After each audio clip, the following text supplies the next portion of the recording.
G'day guys and welcome back to the JFBS Supercoach channel. And today we're going to go through my NBL Week 4 preview and my team selection today.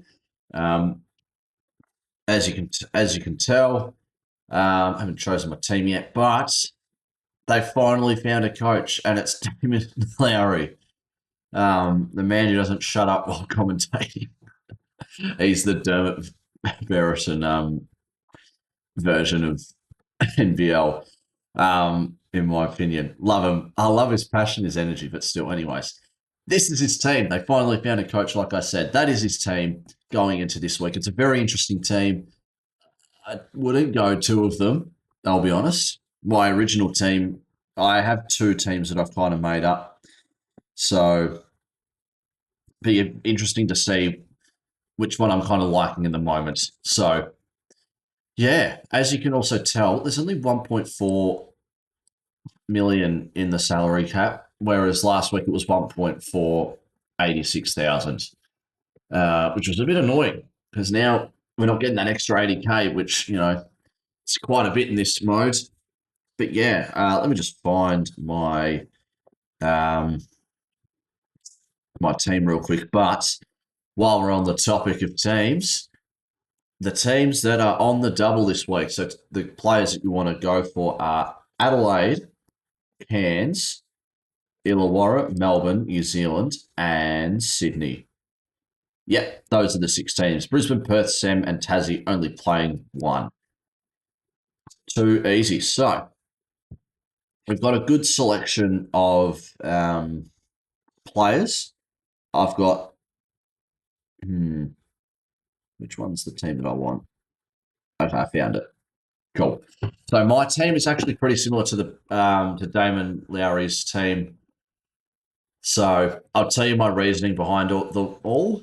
So I think but first let's go with the cheap options. So do highest price. So cheap options for the 6-man. We'll do about 100 from Rain Smith below. So Rain Smith, he's had a pretty solid start to the NBL, I reckon. 121K, I reckon it's still a good option, but he's not my number one. The next guy who'll probably be on my list is probably number one here. Sorry, my mouse is playing up at the moment. Where is he? Flynn Cameron. He is definitely the number one cheap guy you want to go for. He finally got out of his shell. 26 minutes, very similar to his first game, but with 30 points. It was pretty similar, I reckon, to his first game, where his first 5 minutes he was the main playmaker, and then as soon as Bryce just played out of his skin, there was that good third quarter where I think that's where we were searching that form or that improvement to his game compared to last year. So that third quarter was really good by him, and even the second quarter and early in the fourth, and then they just didn't play him. But I think he had a really solid game. I reckon he's a great option. He's going to go up after this week, projected 25K. So 130 is actually still a decent price. So, yeah, I've got him in my team, and obviously Lowry's got him in his team. Statman, we talked about him last week with Andrew Andrews coming. He's not getting any minutes anymore. He had 6. So that was when Andrews didn't play the first game, but he arrived here, and obviously his minutes have really decreased since and didn't score any points. Davison, he also didn't play many minutes. I don't know what's going on. He plays 21 and 27 minutes, and now he's playing 4 and 6. So at this rate, do not go for him. Blanchfield, I talked about it in my review. Decent, he's going to be he's their 6th man or 7th man counting Bales. They've got a pretty easy run, so I think it's a good option if you do go for him or Bales this week, considering they've got New Zealand and Brisbane. New Zealand being, in my opinion, quite the bad team this year, and Brisbane just having so many injuries. We don't know when Freeman Liberty and Prather are coming back, and McDaniel's out for 8 weeks, which is really annoying. So, yeah, I reckon Illawarra cheapies are pretty good, which is him and Bales. Is there anyone else that's good at the cheaper end? Well, there we go. Bill Wiley Bales. I had him last week, and I'll just double check if I've got him this week. But 15 in 17 minutes, I'll definitely take that from him. Like I said, playing against New Zealand and Brisbane, hopefully his minutes do go up, and the league can kind of say, well, this is what he does. This is what he can do. And this is what he does. Um, so yeah, I reckon he's a decent option. If I'm thinking for any other cheapies, wouldn't go Bairstow, wouldn't go Robertson. It's only played one game. Michael Harris, he did play towards the end of that fourth quarter quite a bit. 12 minutes, 13 points. Wouldn't go for him. He doesn't play till you know, the the garbage time, which when they smash cans. Matt Kenyon played 16 minutes and had 16 Supercoach points, which was, do you know what? That's pretty good. Just not my number one option. You've got Bill Wiley Bales for 12K cheaper, or not even, sorry, 2K cheaper. You're not saving that much. Sean Bruce, interesting, but like I said, you got Bales. Same with Wilson. Kyle Adnam's just not playing at all. Very disappointing. I actually don't mind him. But yeah, those are the cheapies that you want to go for, I reckon, this coming round. And I wouldn't be mad if you went with the ones that I mentioned that were pretty good. So I said Smith, Flynn Cameron, and Bill Wiley Bales, and who was the other bloke? Blanchfield.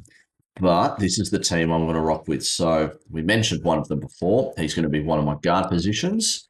Where is he? Flynn Cameron. So like I said, he really stepped out of his shell last week, and I thought he played great. So it's his last game before he goes up in price. Be around 25K, like I said before, 130. This will be a good time to get him just because he'll go up in price after this week, and it's going to be a bit harder to find cheapies, but hopefully the salary cap goes up each week and we don't have to pick crappy players. So that's one of my guards. One of the obvious picks, which I think everyone should go for, is the JaVale McGee pick. He's averaged 60.5 so far. He had a 61 in the first game and a 60 in this game. My Lord, even when he got quote unquote injured during the game, he still comes out and drops 60-point, Supercoach score against Perth, against a good Joe Lawalachul. Goodness me, sorry. Yeah, he scored a 60 against two very well-known big men, and he's going up against New Zealand, who I think, have probably got the worst centre rotation because they don't have anyone for McGee's height or size. Yeah, expected to go up 62K. His projected score is 40. No, don't worry. Ignore me. Yes, he is definitely a guy that I reckon you should go for. Another obvious pick, I reckon, is the one difference I've got so far is Bryce Cotton compared to Lowry's Kendrick Davis. Now, I know he's 30K cheaper, which is great. But yeah, I just after watching that game against Cairns, I just knew he was going to just ball out.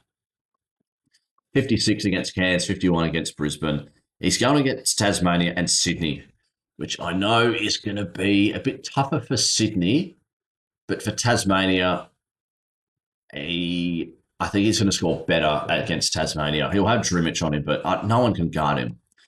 If he's 5 inches taller, he'd be in the NBA, but it's unfortunate that he only grew to 5'10 or 5'11. So that's my guards done. Forwards, Sam Menenga. So normally I don't really touch. Sorry, that was my phone. Phone normally drops a lot. What was I saying? Normally with New Zealand players, I don't touch them because, except for PJC, if he gets cheap enough, just of his minutes played.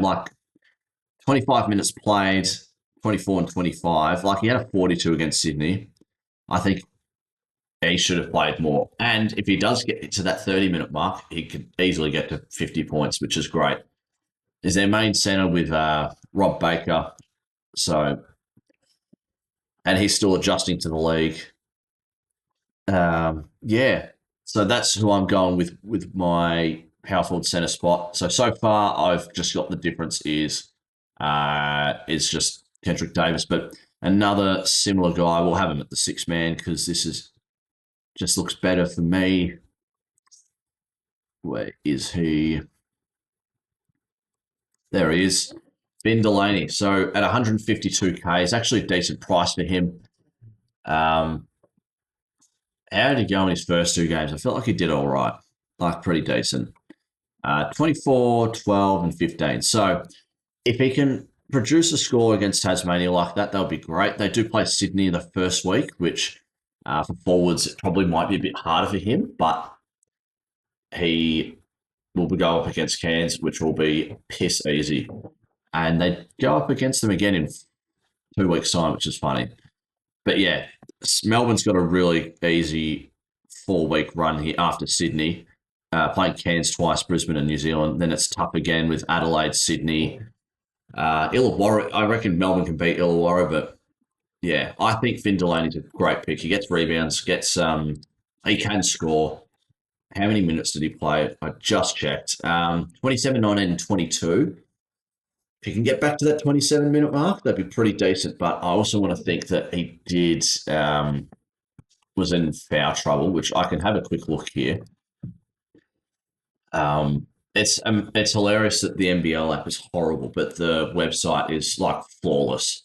Like I had to bring out my laptop to see stats and stuff while watching, and it was just updating super quickly.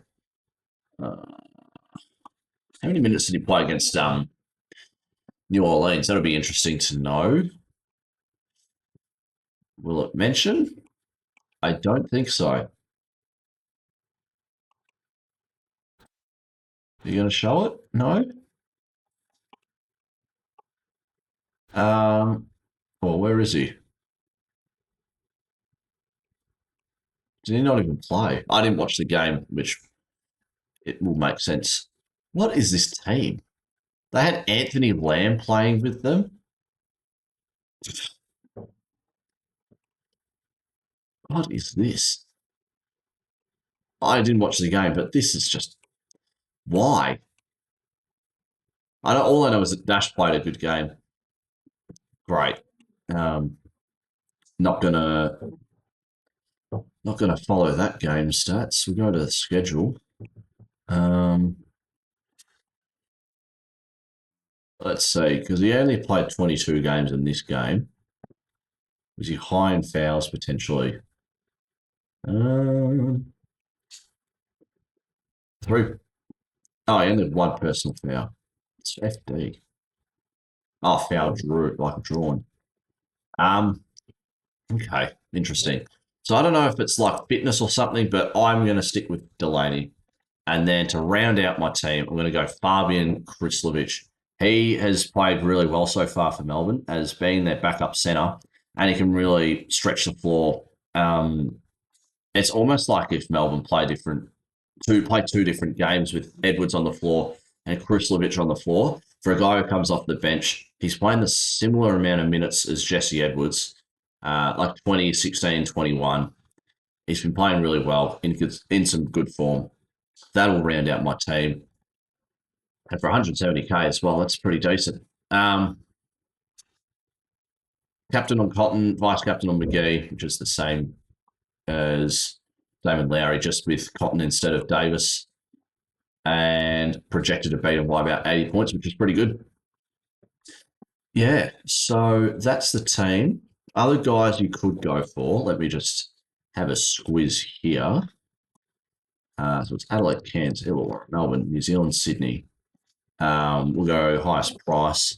Davis, I wouldn't go. Like, you've got Cotton right there for 30k cheaper. Who does Sydney play? Because in one of my muck-up teams, I had Dellavedova. Oh, they've got Adelaide. So they've got two tough teams. I probably wouldn't touch Sydney players. Like, I wouldn't go Cooks. For 100k cheaper, you've got Jack McVeigh, which I think is a better option than Cooks at the moment. PJC, he plays the most minutes out of the New Zealand guys. 31, 15, 33, 29. Going up against Illawarra and Sam. I'm gonna go with no. Like, I feel like if you're gonna like, I would personally go Tyler Harvey over PJC, and then if you want to go more expensive, you've got Bryce Cotton over PJC. And that extra 100K at the moment is so much worth it for another 26 average points. But his uh, 3 round average is pretty decent actually, over 36. But McVeigh, like I tried to fit him in, but I couldn't. So it's disappointing. If I could have gone with Bill Wiley Bales or Todd Blanchfield and then have McVeigh instead of like Chris Lovich or Delaney, that would have been my team, but unfortunately not. They do also have a tough 2 games because they got Perth, then Melbourne. Delhi spoke about Sydney. Jesse Edwards is decent. Cairns don't have a centre, so he'll get. I mean, they have Lee, obviously, but their backup rotations are horrible. And Sydney Kings is probably a bit tougher. So it'd be interesting to see what he does against. Like he did well against Magnay. And then New Zealand Sam, I don't really rate what's his face, Geordie Hunter that much. I know he's a really good pick and roll guy, but we'll see how he goes against like an elite centre of God, I've already forgotten who they're playing the second one. Oh no, they're playing Lee and Suarez, so maybe it's a bit of an even matchup there.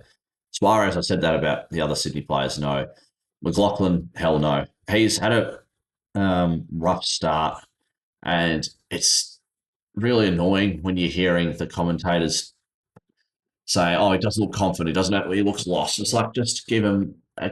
I normally say around 5, 6 games. That's when you can really judge them off the last game or two and go, okay, well they've been in the system for about a month. They kind of should know, like it's your job. Rakasovic wouldn't go. Um, just because I know he played really well in limited amount of minutes, but I don't know. They like playing Humphreys. I just wouldn't go for it yet. Andrew Andrews is a decent option. I don't mind that if you wanted to go with him. Vasiljevic, no. Walker, no. Doyle, no. Oh, Doyle probably, and Walker because I heard Illy got injured. Humphreys, I wouldn't. Yeah, Cheatham's another bloke that I had in one of my muck up teams. Just saying, so he'd be a decent option. But like Rakasovic and Humphreys getting rebounds being in the way might be a bit annoying. Schofield being at, oh, excuse me, 240K isn't too bad. He just needs to find 2 games in a row where he can have like 25 or 30 in each. It'd be a decent score. Baker could, but I'm going Menenga. He's in better form. Brockington, no, he's struggled so far. Lopez, nah. It's just not enough in my opinion. Lee, you could, but he's always in foul trouble that it'd be so much. He'd be getting so many more points and opportunity to play basketball if he didn't foul so much. But yeah, that's the preview. That's my thoughts on all the players choose from this week. And it's funny, I've just noticed if I go to rankings, I'm ranked 1,368. So I'm not actually ranked 1,100 on the home tab. I only just noticed this before, but it's teams that have beaten the coach. So it's only 1,741, including myself, that beat last week's coach. But this week, projected to beat them, which will be good. But yeah, thanks again for tuning into the NBL Week 4 preview and team selection. Hopefully, you guys do beat Damon Lowry. I think it's fairly easy. Going Bryce over Kendrick, I think you're doing pretty well. But yeah, thanks again for tuning in. Hopefully, you guys beat the coach as well. And hopefully, I'll get a better score than you guys. Nah. And I'll enjoy your weekend for basketball, and I'll see you guys next time. Cheers.